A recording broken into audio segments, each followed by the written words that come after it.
Bonsoir, bonsoir, bonjour, c'est ED Congo Basango Télévision. Comme toujours, avant de commencer notre émission, nous disons merci à Dieu. Nous disons merci à nos chers abonnés et téléspectateurs qui nous suivent partout dans le monde et en RDC. Bande Konanga, soyez les bienvenus. À la une, chers téléspectateurs, on va commencer cette émission Bandeko.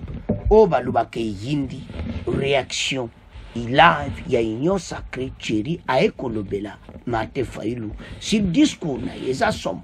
Et puis après, voilà, oui, Yindi, Boyoka, Union européenne, Basali, RDC, dossier Bandeko, Zako Sakanate, Union européenne, Makambasali Biso, Bandeko match Zamoubou. Alors, Tokobanda avec dossier message de Fayoulou. Réaction live de Thierry sur le message de Fayoulou. Martin Fayoulou donne l'impression d'être un homme dépassé. Bandeko, boyebi, makambo Fayoulou alobaki. Osamo tututia na esi mutunyo salandaki. Donc, eza makambo azo loba oye lekaki. Mais azo loba te oye za pour le moment. Toujours comprendre. Donc, façon moko, il y a une opinion internationale que mboka na biso mawato alors que le gouvernement a déjà mesure en place. Ango, il fallait union sacrée pe baïa ba expliquer yango très bien et Fayoulou a raisonné dans le passé. Fayoulou n'a pas compris. Et ça a un problème oyote mais namakambu oya tangia azo senga processus de Kinshasa. Hermoso Nathalie Fayoulou, processus de Kinshasa. Oh.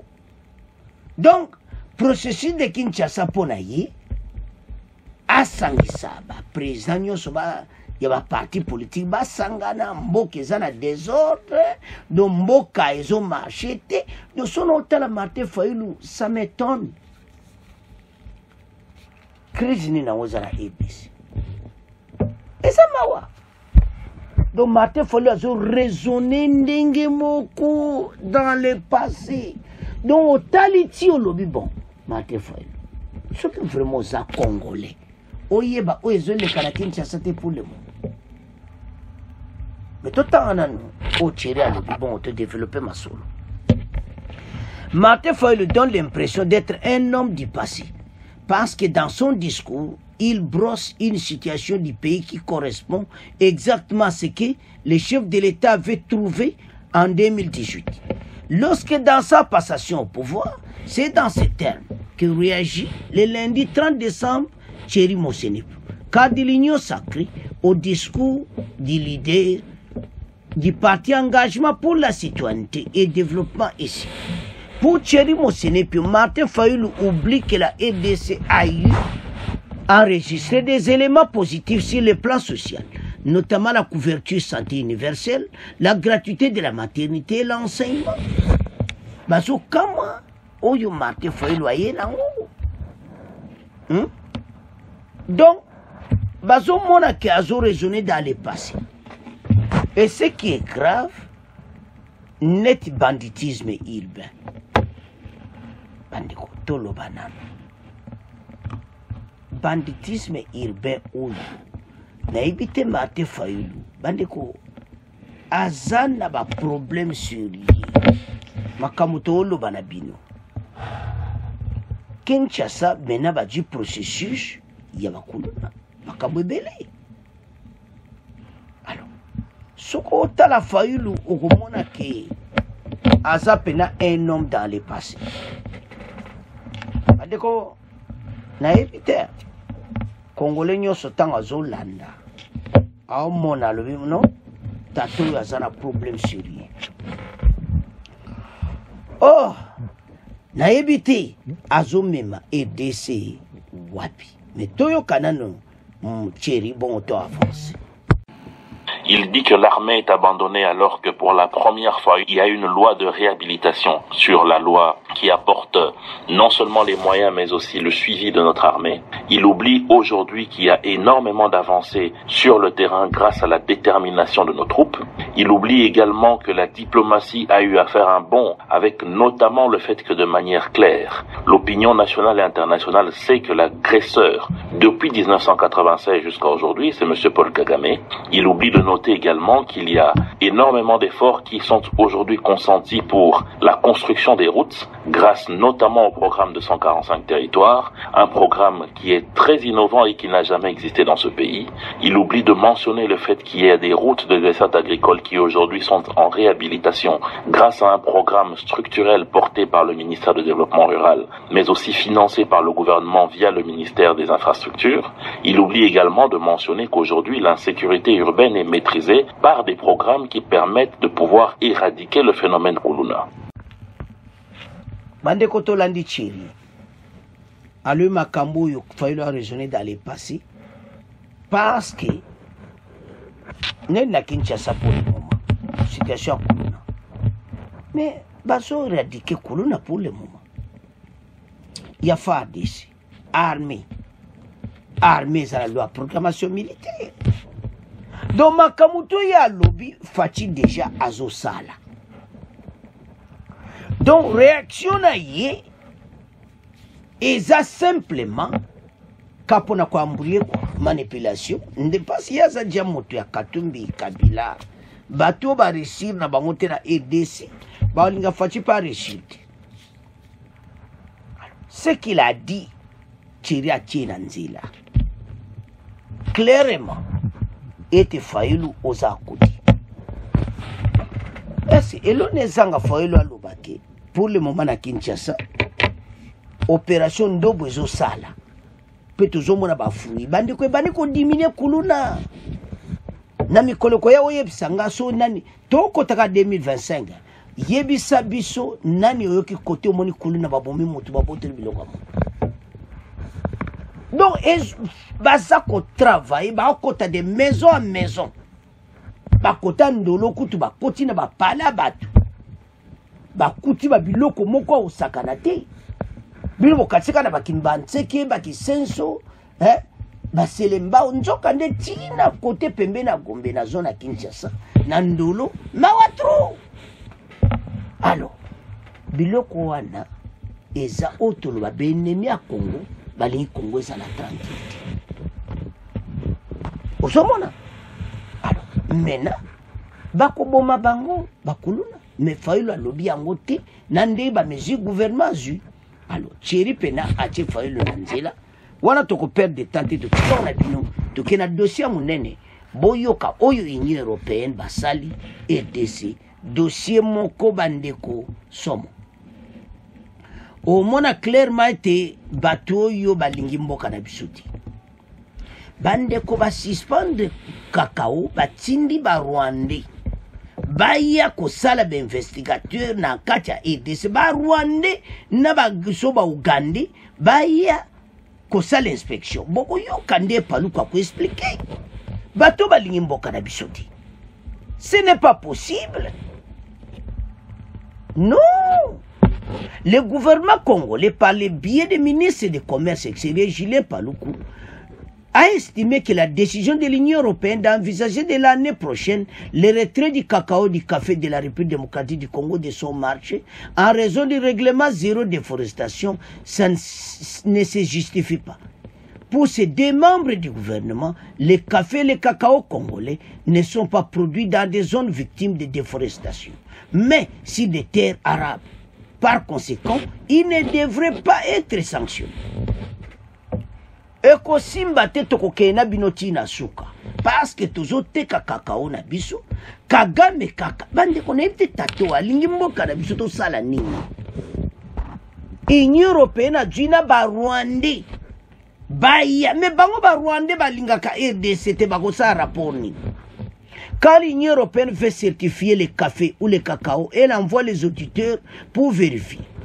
J'ai clairement indiqué que les derniers auditeurs sont passés en juillet 2024 et le rapport certification est sorti en août.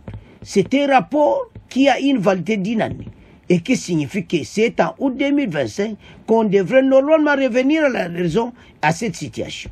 Et maintenant, les mesures du cacao, du café planté en 2024, qui va produire en 2024, le café et le cacao nécessitent 3 ans pour commencer la production. Donc, si on a certifié le cacao, eza makambo moko normal. On a qualifié ça makambo a guerre autozanango. Face à la qu'il qualifie de guerre économique contre la RDC, Julien Paluku n'exclut pas l'appliquer la réciprocité diplomatie commerciale et économique de l'Union européenne venait à mettre en œuvre cette décision, menaçant ainsi les intérêts du pays, tout en rassurant les opérateurs économiques et les cultivateurs congolais de ne pas céder à la panique. Et ça mawa. Alors, Paluku a expliqué beaucoup yokai. Alors, batindi ba Rwandais, opérateur économique Rwandais, na Uganda, nsona ba Kenya, ba yena EDC, kosala rapport na ba. Mais rapport nini Rwanda a coupé sa biso?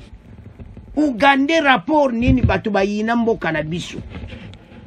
Bande ko makambo eza minene. Makambo to lobeza grave, notre cacao eza en danger. Pas tout est camin l'Union européenne et maintenant ba moni que to gagner guerre à l'est makawa ba minere to seré bango Union européenne maintenant ba yeko beta biso coup eti cacao RDC ko teka mati année prochaine Union européenne ba longola yango to yo Paluku ndenga lobeli bango bon to avance. Du commerce extérieur a jugé ce lundi injustifié l'exclusion du café et des cacao congolais du marché de l'Union européenne. Julien Paluku a ainsi réagi au cours du briefing de presse qu'il a co-animé avec son collègue de la communication et médias, Patrick Mouyaya, à Kinshasa. Il a tout de même envisagé une tripartite, Union européenne, MONUSCO, gouvernement congolais, en vue de mener des plaidoyers pour la sortie de la RDC de la liste noire des pays qui détruisent l'environnement comme prétendent les experts de l'Union européenne. Les propos de Julien Paluku sont recueillis par Blaise Ndonga Mayanda. Nous allons renforcer les dialogues avec l'Union européenne, une tripartite, Union européenne, MONUSCO et gouvernement. Pourquoi la MONUSCO? Parce que la MONUSCO est déployée dans toutes les parties où il y a les conflits pour certifier que les champs desquels sont ici les productions de cacao ne sont pas des champs qui sont défrichés à partir des forêts.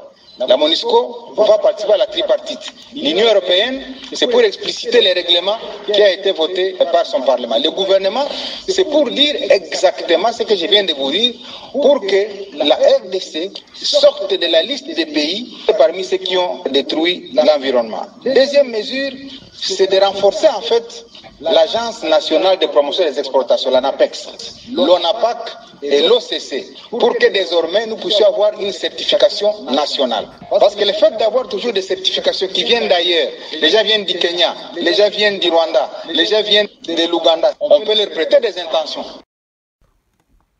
Il s'agit d'un règlement de l'Union européenne qui en fait a été voté par le Parlement européen dans l'optique de ce qu'ils appellent zéro déforestation. C'est-à-dire, l'idée globale de l'Union européenne, c'est de dire qu'il ne faudrait pas que des produits entrent sur le territoire européen alors qu'ils résultent de la déforestation. Étant donné que le monde entier aujourd'hui est dans la protection de l'environnement. Vous savez que la RDC est le champion avec le président de la République qui appelle la RDC pays solution. La philosophie de l'Union européenne cadre donc avec ce que nous faisons ici. Et pour ce faire, l'Union européenne met en place des auditeurs. Les auditeurs qui doivent venir vérifier les champs de cacao, les champs de café, pour voir si réellement ces champs ne sont pas établis sous des surfaces dont on a coupé toutes les forêts, comme il y en a ici en RDC. Et alors, curieusement, les auditeurs de l'Union européenne sont basés les uns au Kenya, les autres en Ouganda et les autres au Rwanda. Ce sont ces auditeurs qui viennent auditer en fait les champs de cacao et de café en République démocratique du Congo. Et le dernier passage des auditeurs a été signalé au mois de juin-juillet 2024 et la certification de nos champs de café et de cacao a été faite en août 2024. Alors maintenant, quelle est la situation de la RDC? Est-ce que réellement la RDC fait de la déforestation pour qu'elle soit victime de ces règlements européens? C'est de renforcer en fait l'Agence nationale de promotion des exportations, l'ANAPEX. L'ANAPEX, l'ONAPAC et l'OCC, pour que désormais nous puissions avoir une certification nationale. Parce que le fait d'avoir toujours des certifications qui viennent d'ailleurs, les gens viennent du Kenya, les gens viennent du Rwanda, les gens viennent de l'Ouganda, c'est eux qui viennent certifier que nos champs sont bons ou mauvais, on peut leur prêter des intentions. Parce que vous savez, les mêmes experts sont arrivés à faire signer l'Union européenne un MOU avec le Rwanda pour les matières stratégiques. Alors qu'on sait pertinemment bien qu'il n'y a ni cobalt, ni lithium, ni manganèse, ni nickel qui entrent dans la transition énergétique au Rwanda. Alors, est-ce que ce ne sont pas les mêmes experts qui vont ramener encore à piéger l'Union européenne à prendre des mesures, alors que dans les fonds, il n'y a pas un élément convaincant qui peut amener tout un Parlement européen à prendre une telle résolution vis-à-vis de la RDC? Bandeko Paluku a raison. Soko zotala makambo lubime. Bato yo esi balinga kamboka na biso. Jamais. Bakolinga RDC yango ba Congolais botala situation otozana ngo pour le moment. To telema. To fungola miso. Bandoki ya Congo ba telemeli mboka na ndenga kosakana ti. Balingi mboka na biso ti. To fungola miso passe. Bato ba moni ete guerre na l'est to komo dominer bango. Union européenne babi bato so bakaye guerre à l'est. Tika to attaquer bango côté cacao. Motema mabe oyo kaka ya bato balingi mboka na biso ti. Mais Congolais match oyo tokopola te. Tokoganye kaka tokopola te. Oba osala biso ekozongela bango. Besoin de tous à la serein. Parce que ça mawa. Le cacao. Bandeko. Union européenne ko. Balingi bisote. Yama kamba bolandi paluko. Batindi ba Rwandais. Ba auditeur. Ba auditeur batindi ba Rwandais ba osala audit na RDC si le cacao na biso. Et l'année prochaine, café na biso na cacao, nde bozomo na café na cacao, ete kamakunate. Mukilo eza mabe. Union européenne bo sala biso ko zongela bino. Me bana mboka ezo sala mao. Paluka lobi mais un Rwandais aya audition para biso ele to respect. Me ba olinga biso te. Eza mawa. Bandeko nasi bolandi mission. Vraiment beau partager on a bandeko nyonso. Et l'Union européenne to tia pression sur l'Union européenne parce que cacao na biso na café bandeko tozana ngo esa ya kusakana te. Alors lokola ba Uganda pe ba vivaka na ba café ba de lokoti eza Rwanda oyo ka café cacao. Alors mena ba ya ko menacer ba richesse na biso parce que ba monete to komo kale ba on a l'est. Non. Bana mboka Union européenne balingi mboka na biso te. Ba Congolais to fungola miso to loba to partager to insister to attaquer Union européenne et pour simbati. Alors Julien Paluku a expliqué yango biso nyos to landi et comme bino bo partager émission oyo bo s'abonner massivement à la chaîne oyo. Au revoir, à la prochaine.